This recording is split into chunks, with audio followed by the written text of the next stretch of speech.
तो हेलो दोस्तों, आज हम बात करने वाले हैं एक बहुत इम्पोर्टेंट टॉपिक पे, फ्लिपकार्ट पर एडवर्टाइजिंग कैसे करें। और अगर आप सेलर्स हैं और अपने ऑर्डर्स इंक्रीज करना चाहते हैं तो ये वीडियो आपके लिए।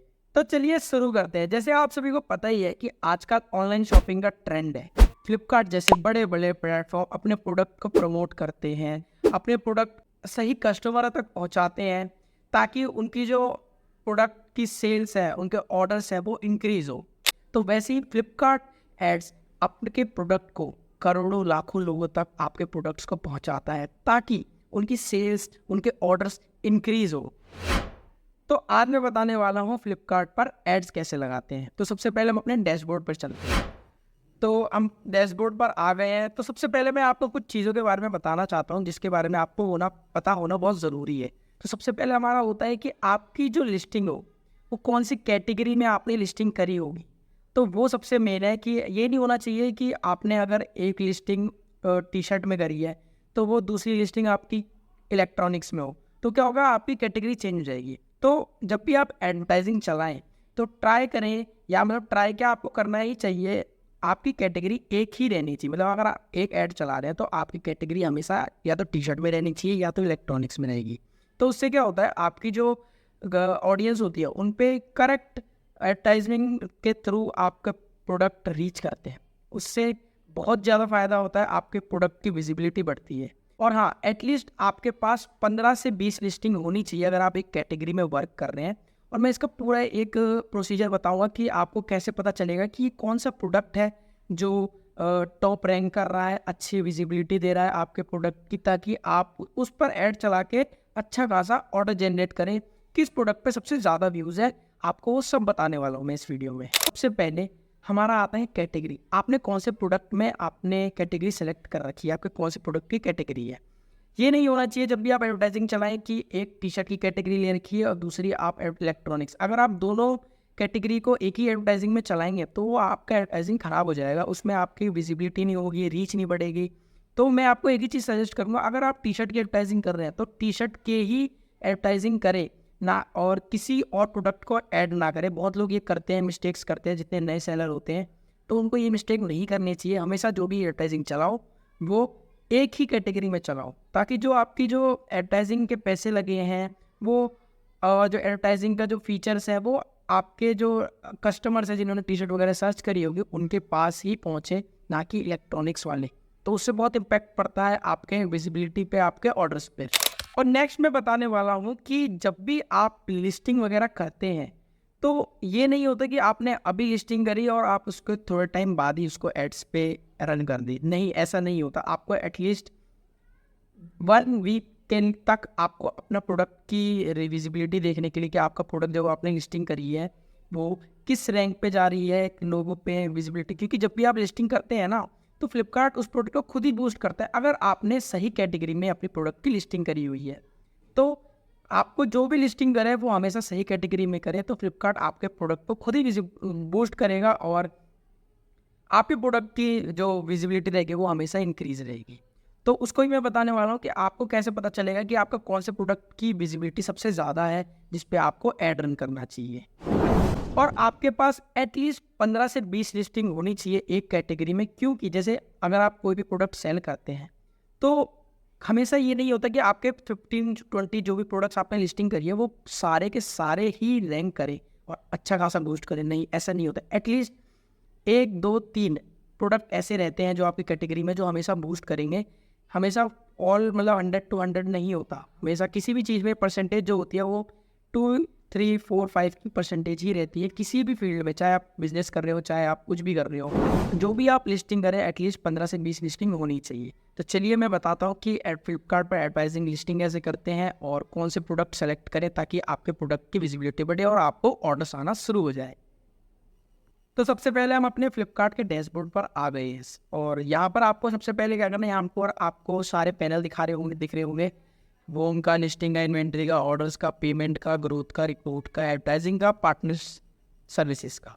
तो हमें क्या करना है, सबसे पहले ग्रोथ में जाना है। ग्रोथ में आपके पास सबसे पहला ऑप्शन दिखेगा फ्लिपकार्ट नेक्स्ट इनसाइट्स।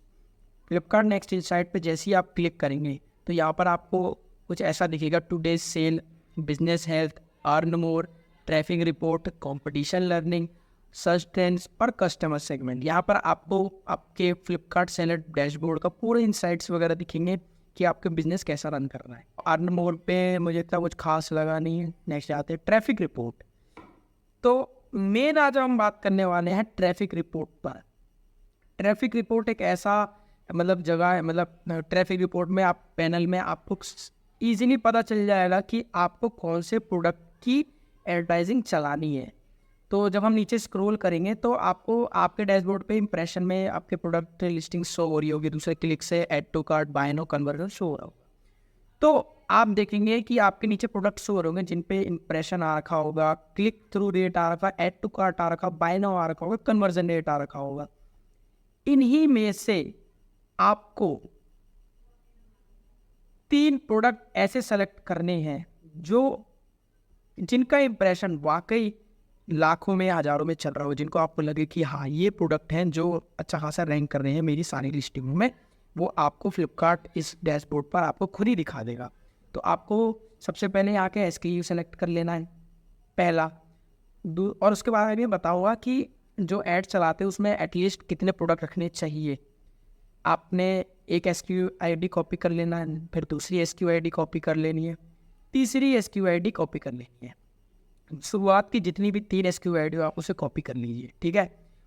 जिन पे इंप्रेशन अच्छा हो, और हाँ वो कैटेगरी एक ही रहनी चाहिए, वो अलग अलग कैटेगरी नहीं होनी चाहिए।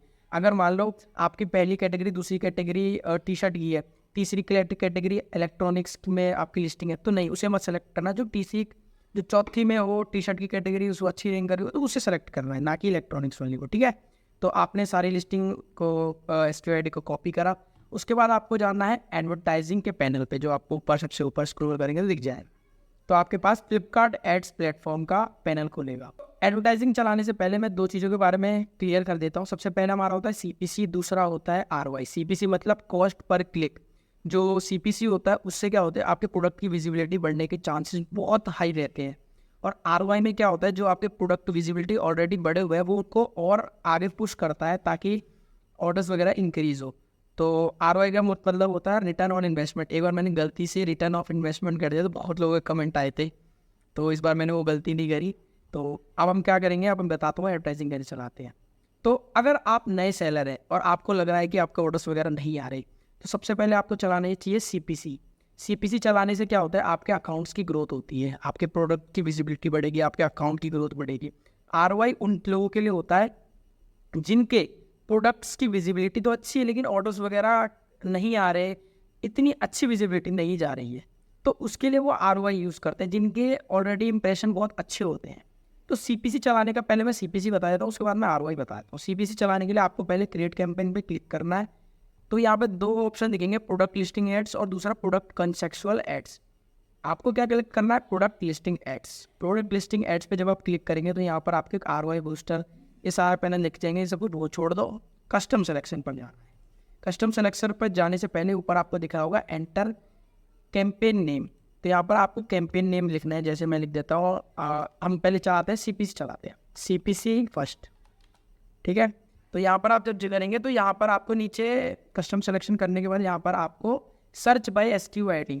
तो जो आपने SKU ID CPC के लिए सेलेक्ट कर रखी होगी, जो आपको मैंने बताई कि 3 सेलेक्ट कर लो जिन पे आपको लग रहा है कि ऑर्डर्स आ सकते हैं, आपको यहाँ पर अपने तीनों SKU एक एक करके सेलेक्ट करनी है। जैसे पहली मैंने कर ली, फिर दूसरी कर ली, चलो मैं कर देता हूँ अपनी तरफ से, ये कर दी। तो यहाँ पर आपको राइट साइड में 3 लिस्टिंग दिख जाएगी। लिस्टिंग दिखने के बाद आपको यहाँ पर कंटिन्यू पे क्लिक करना है। कंटिन्यू क्लिक करने के बाद यहाँ पर आपका मांगेगा डेली बजट लिमिट, और उससे पहले है कैंपेन ड्यूरेशन, कि आपको कितने टाइम से कितने टाइम तक अपना कैंपेन चलाना है। तो यहाँ पर ड्यूरेशन आज हमारी 8 नवंबर की तारीख है, 16:04 मतलब 4:06 की, 4:06 की है। तो वहाँ पर आपको नो एंड डेट कर देते हैं सिंपली। और यहाँ पर आपका जो CPC में मिनिमम बजट रहता है वो रहता है 300 रुपीज़, ठीक है। 300 रुपीज़ का आपका मिनिमम बजट रहता है। अगर आप उससे आगे बढ़ाना ज़्यादा करना चाहते हो तो वो भी कर सकते हैं, कोई दिक्कत नहीं। उसके बाद जो आपके प्रोडक्ट रहेंगे वो आपको नीचे होम जो भी आपकी कैटेगरी है उसमें शो होने लगेंगे। उसके बाद आपके पास मिलता है एवरेज बिडिंग का। तो बिडिंग पे सबसे ज़्यादा लोग कंफ्यूज होते हैं क्योंकि उन्हें पता नहीं चक्का है था कि बिडिंग कैसे करते हैं। तो मैं बताता हूँ, 3 बिडिंग वाले पॉइंट बता देता हूँ जहाँ पर आपको अपनी बिडिंग को बढ़ा के चलना है।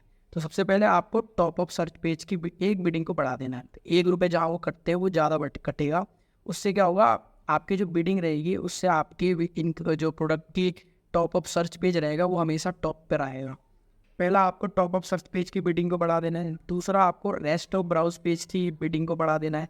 तीसरा आपको प्रोडक्ट पेज की बिडिंग को बढ़ा देना है। ये 3 बिडिंग को आप हमेशा बढ़ा के चलेंगे ना, तो मैं गारंटी देता हूँ आपके प्रोडक्ट की विजिबिलिटी, ऑर्डर्स बहुत जल्दी इंक्रीज होंगे। उसके बाद आपको सिंपली क्या करना है, लास्ट में कंटिन्यू का ऑप्शन कर दिया है। कंटिन्यू मैंने यहाँ पे 300 को सेलेक्ट किया है, चलो 300 कर देता हूँ। तो जैसे ही आप कंटिन्यू क्लिक करेंगे, हो गया क्या हो गया,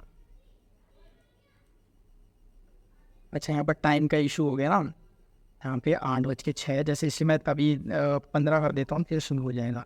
जैसे ही मैं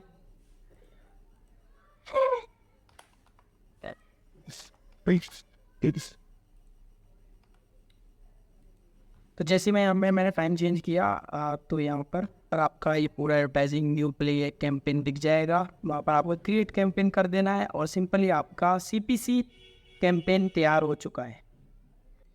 नेक्स्ट मैं बताने वाला हूँ ROI का एड कैसे चलाते हैं। सिंपली आपका वही प्रोसीजर है, सेम एज इट इज़।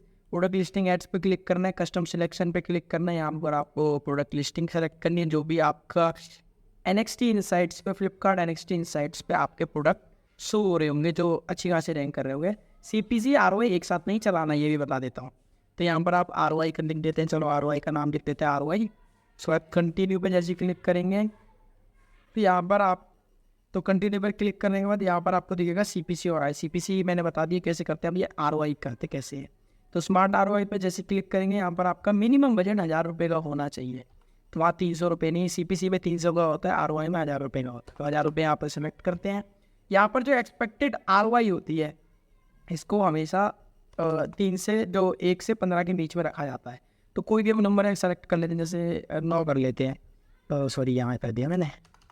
तो यहाँ पर एक्सपेक्टेड ROI में हम 9 कर देंगे। 9 करने के बाद यहाँ पर कंटिन्यू का ऑप्शन है, यहाँ पर आपको कंटिन्यू का ऑप्शन आएगा, यहाँ पर क्रिएट कैंपेन आएगा और ये सिंपली आपका ROI का कैंपेन चल चुका है।